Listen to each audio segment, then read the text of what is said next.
Hi అండి, welcome back to my channel. ఈరోజు వీడియోలో ఎప్పుడు ఇడ్లీలు చేసినా సరే ఇడ్లీ పిండిని కలిపే విధానాన్ని బట్టే ఇడ్లీలు అనేవి వస్తాయి కదండి. ఇక్కడ నేను ఈజీగా ఇడ్లీలు మెత్తటి స్పాంజ్ లాగా రావాలంటే ఒక టిప్ అయితే చెప్తానండి. ఇలా మ్యాజిక్ చేస్తే మెత్తగా ఇడ్లీలు అయితే వచ్చేస్తాయి అన్నమాట. నేను ఎప్పుడు చేసినా సరే ఇదే ఫాలో అవుతూ ఉంటాను. దీన్ని ఎలా ప్రిపేర్ చేసుకోవాలో చూసేద్దాము.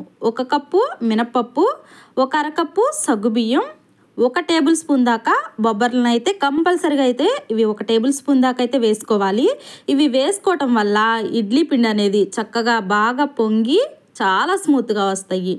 శుభ్రంగా కడిగి 4 గంటలు నానబెట్టుకోవాలి. మరొక గిన్నెలోనికి ఇడ్లీ రవ్వని ఒక 2 కప్పుల దాకా తీసుకుంటున్నాను. ఇది కూడా 2-3 సార్లు శుభ్రంగా నీట్గా వాష్ చేసేసి మినపప్పుతో పాటే ఇది కూడా ఒకేసారి నానబెట్టుకోవాలి.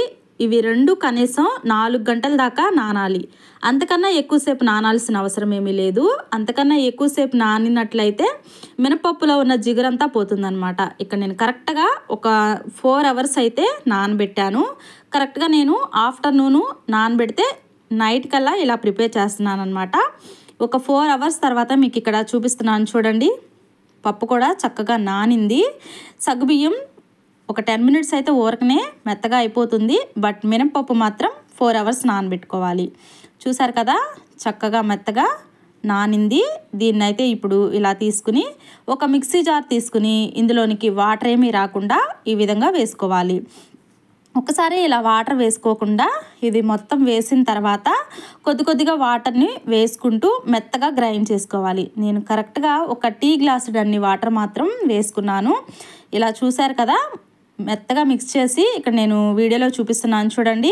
మంచిగా ఎంత స్మూత్గా వచ్చిందో పిండి. ఈ మినపప్పును నానబెట్టేటప్పుడు సగ్గుబియ్యం వేసాం కదా, అలా సగ్గుబియ్యం వేయటం వల్ల మల్లె పువ్వుల్లాగా తెల్లగా మెరుస్తూ వస్తాయండి. ఇడ్లీలు మాత్రం చాలా బాగుంటాయి. ఏదైనా సరే మనం కంటికి నచ్చితేనే కడుపులోకి తినటానికి ఇష్టపడతాం కదా. ముందు తెల్లగా చక్కగా పువ్వుల్లాగా వస్తాయన్నమాట ఇడ్లీలు మాత్రం. ఈ మిక్స్ చేసి పెట్టుకున్న ఇడ్లీ పిండిని దీనిలోకి అయితే తీసుకున్న తర్వాత అదేవిధంగా ఇడ్లీ రవ్వను నానబెట్టుకున్నాం కదా, ఈ ఇడ్లీ రవ్వను కూడా దీనిలో ఉన్న వాటర్ అన్నీ వంపేసి ఇది ఇక్కడ నేను చూపిస్తున్నాను. ఇక్కడ నేను చూపిస్తున్నాను చూడండి. ఇడ్లీ రవ్వని ఇలా గట్టిగా నొక్కిపెట్టి వాటర్ ఏమీ రాకుండా ఇందులోకి తీసుకోవాలి. ఎందుకంటే ఇలా డైరెక్ట్గా వేసుకోవచ్చు, బట్ వేసుకున్నట్లయితే ఇడ్లీ పిండి అనేది కొంచెం లూజ్గా వస్తుందన్నమాట. అలా కాకుండా మనకు కరెక్ట్గా ఈ విధంగా పిండి ఇదంతా తీసుకుని ఈ 2 పిండిల్ని కలిపి ఇలా చక్కగా చేత్తో కలుపుకున్నట్లయితే ఇడ్లీలు మంచిగా పొంగుతూ వస్తాయి. సో గరిటెతో కాకుండా ఇలా చేత్తో కలుపుకోండి, చాలా బాగా కలుస్తుంది అనమాట. సో ఇదంతా ఈ బ్యాటర్ని శుభ్రంగా ఈ విధంగా కలిపేసేసుకోవాలి. చూసారు కదా, ఈ విధంగా ఉంటే సరిపోతుంది. బట్ కొంచెం గట్టిగా ఉంది అని మీకు అనిపిస్తే కనుక కొన్ని వాటర్ని వేసుకుని అడ్జస్ట్ చేసుకోవచ్చు. బట్ ఇప్పుడైతే ఇలా కలిపేసేసుకుని మూత పెట్టుకుని నేను కరెక్ట్గా ఒక 4 అవర్స్ అయితే ఇలానే ఉంచేసాను. ఒక 4 అవర్స్ తర్వాత అయితే చక్కగా పొంగుతూ వస్తుందన్నమాట పిండి. ఇక్కడ గ్యాప్ ఉంది చూసారు కదండి, ఈ గ్యాప్ అంతా కవర్ అయిపోయి చక్కగా ఫ్లఫీ లాగా ఇడ్లీ పిండి పొంగుతూ వస్తుంది. కరెక్ట్గా నేను ఇలా పెట్టేసేసి ఒక 4 అవర్స్ తర్వాత ఇక్కడ నేను మీకు చూపిస్తున్నాను. ఒకసారి అయితే చూడండి. ఒక 4 అవర్స్ తర్వాత ఇడ్లీ పిండి చూసారు కదా, పొంగుతూ ఇడ్లీ గిన్నెంతా కవర్ అయిపోయి వచ్చింది.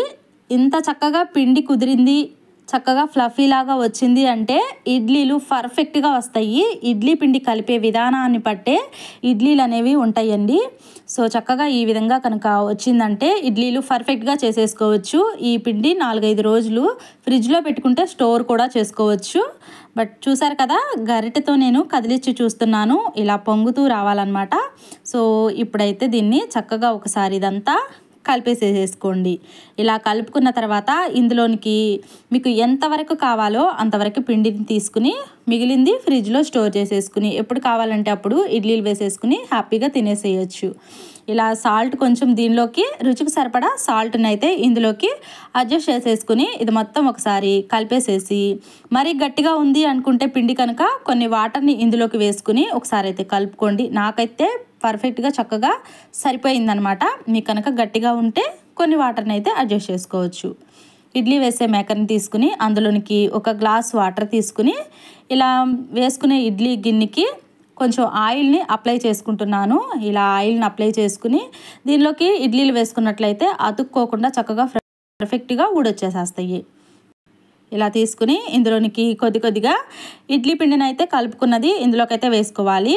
ఇడ్లీలు ఇలా పిండి వేసేటప్పుడు ఒకటి గుర్తుపెట్టుకోండి, ఇడ్లీలు కొంచెం గ్యాప్ ఉండేలాగా వేసుకోండి. ఇడ్లీలు ఉడికిన తర్వాత కొంచెం ఫ్లఫీ లాగా పొంగుతూ వస్తాయి అన్నమాట. అది కూడా కవర్ అయిపోతుంది ఇడ్లీ ఉడికిన తర్వాత. సో వీటన్నిటిని ఇదే విధంగా వేసేసుకోవాలి. ఈ ప్లేట్ వచ్చేసి ఆవిరితే ఉడికే ఇడ్లీ గిన్నె. దీనిలో కూడా పెద్ద ఇడ్లీ లాగా ఒకటైతే ఇలా వేసేసుకున్నాను అనమాట. ఈ ఇడ్లీ అయితే చాలా బాగుంటుందన్నమాట. సో ఇలా వేసేసుకుని మూత పెట్టుకుని స్టవ్ మీద అయితే పెట్టేసుకోవాలి. ఇలా పెట్టుకున్న తర్వాత కరెక్ట్గా సిమ్లో పెట్టేసేసుకుని స్టవ్ని 15 నిమిషాలు అయితే ఉడికించుకోవాలి. ఒక 15 నిమిషాల తర్వాత నేను ఇక్కడ మూత ఓపెన్ చేసి చూస్తున్నాను. 15 నిమిషాల కన్నా ఎక్కువసేపు ఉడికినా కానీ ఇడ్లీలో ఉన్న ఫ్లఫీ అంతా పోతుందన్నమాట. కరెక్ట్గా 15 నిమిషాలు అయితే సరిపోతుంది. ఒకసారి చేత్తో టచ్ చేసి చూడండి, చేతికి ఎక్కడ అంటుకోకుండా వచ్చిందంటే పర్ఫెక్ట్గా ఉడికినట్లే. మీరు ఫస్ట్ టైం ప్రిపేర్ చేస్తున్నారు అనుకుంటే కనుక నైఫ్తో కానీ ఇలా టూత్ పిక్తో కానీ ఒకసారి చెక్ చేయండి. దీనికి ఎక్కడ అంటుకోకుండా చక్కగా వచ్చిందంటే ఉడికినట్లే. ఇలా ఉడికిన వెంటనే దించేసేసి పక్కన పెట్టేసి ఒక 2 మినిట్స్ ఆగిన తర్వాత సర్వ్ చేసుకుని తిన్నట్లయితే ఇడ్లీ చాలా టేస్ట్గా ఉంటుంది. ఫస్ట్ టైం ప్రిపేర్ చేసే వాళ్ళైనా సరే పర్ఫెక్ట్గా చేసేసుకోవచ్చు. ఈ వీడియో ఫాలో అయ్యారంటే అంత పర్ఫెక్ట్గా ఉంటుంది. ఇడ్లీలు 2 తినేవాళ్ళు 4 తింటారండి, అంత టేస్ట్గా ఉంటాయి అన్నమాట. నేను గ్యారంటీ ఇస్తా. సో మీరు కూడా తప్పకుండా ఇలా ట్రై చేసి టేస్ట్ ఎలా ఉందో, మీకు ఎలా కుదిరిందో నాకు కామెంట్ సెక్షన్లో కామెంట్ చేయండి. మంచి కాంబినేషన్ చట్నీతో తిన్నారంటే ఇడ్లీ అదిరిపోతుందన్నమాట, అంత బాగుంటుంది. మరిన్ని ఇలాంటి రెసిపీస్ కోసం మన ఛానల్ని సబ్స్క్రైబ్ చేసుకుని అలాగే ఈ రెసిపీస్ కనుక మీకు నచ్చినట్లయితే లైక్ చేయటం మర్చిపోకండి. మన ఛానల్ని ఫస్ట్ టైం కనుక చూస్తున్నట్లయితే తప్పకుండా సబ్స్క్రైబ్ చేసుకుని సపోర్ట్ చేయండి. Thank you for watching. Have a nice day.